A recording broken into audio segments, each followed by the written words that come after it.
Michael, as Senior Vice President of Worldwide Studios, what does your day-to-day job entail?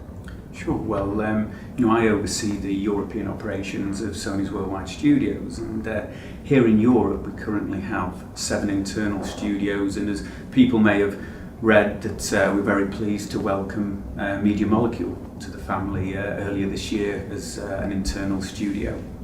And we also still deal with quite a number of external independent studios who create great games for us as well. In terms of the job and the role, at a high level, there's many facets to it, but certainly trying to ensure we keep the right strategies in terms of content.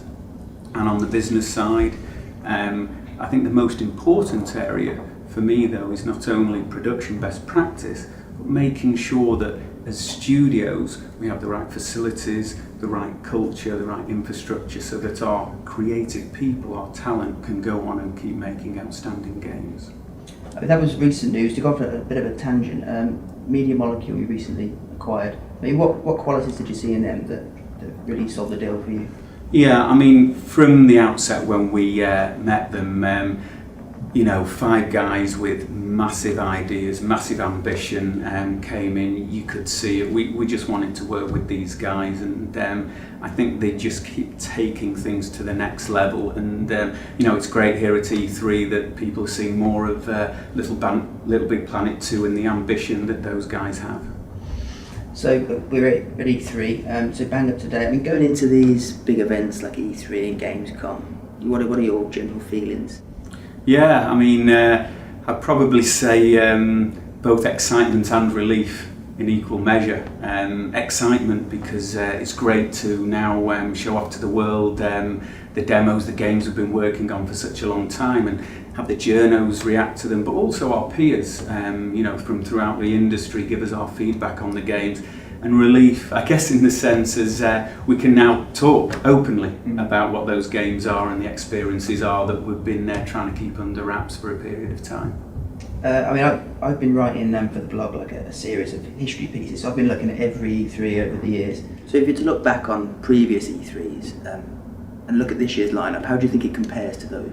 Yeah, I mean, it's an interesting point when you look back at different E3s, and I guess you can characterise them sometimes into big new console launch years that seem to block out the sun, and everybody's interested in that. I think this year's a really interesting one because we've got a nice mix of, PlayStation 3 in particular, now a mature console. We're 5 years in, so the dev teams are really getting the best out of the console, so we're getting some really mature and fantastic games.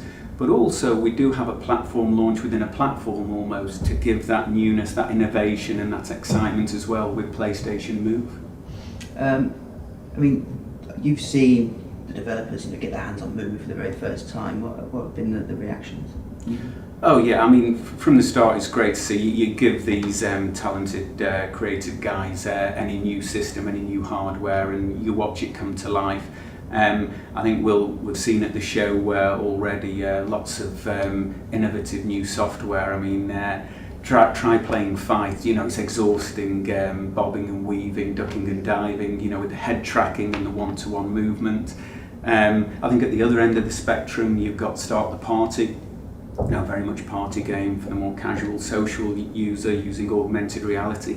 People seeing themselves in the game is just great fun. And I also love the idea that we've looked at some of our existing great games such as Heavy Rain and looking at new editions of those that use the Move controller. Based on your preferences, things that you personally enjoy, what are the standout new games at E3 this year? Well, of course, I love all my babies, but I think this year, perhaps more than any other year, we really do have something for everybody. I've just talked about some of the PlayStation Move titles, but I'm a particular fan of the MotorStorm franchise, and I think with MotorStorm Apocalypse, they really have reinvented the franchise. We've moved to a very new setting, a city that's dynamic and crumbling that not only looks spectacular but really affects the gameplay in an exciting manner. And of course we talked about Media Molecule, and they always come up with something fresh and exciting, and Little Big Planet 2, the new graphics engine, the ability to create any game, not just platform games. Just can't wait to see the community get their hands on that fully.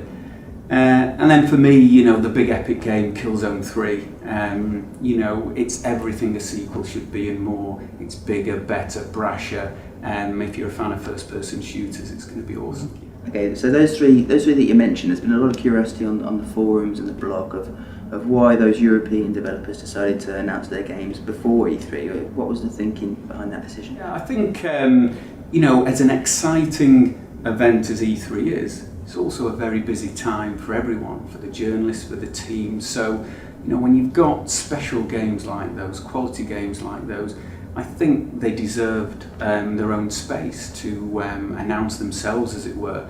And I think it probably worked well for everybody. The teams get the chance to really get into detail, control the announcements, control what they want to show off very well. And the journalists get more time to meet the team, ask the questions about the game and get hands-on with focused time. So to me, it's a win-win scenario.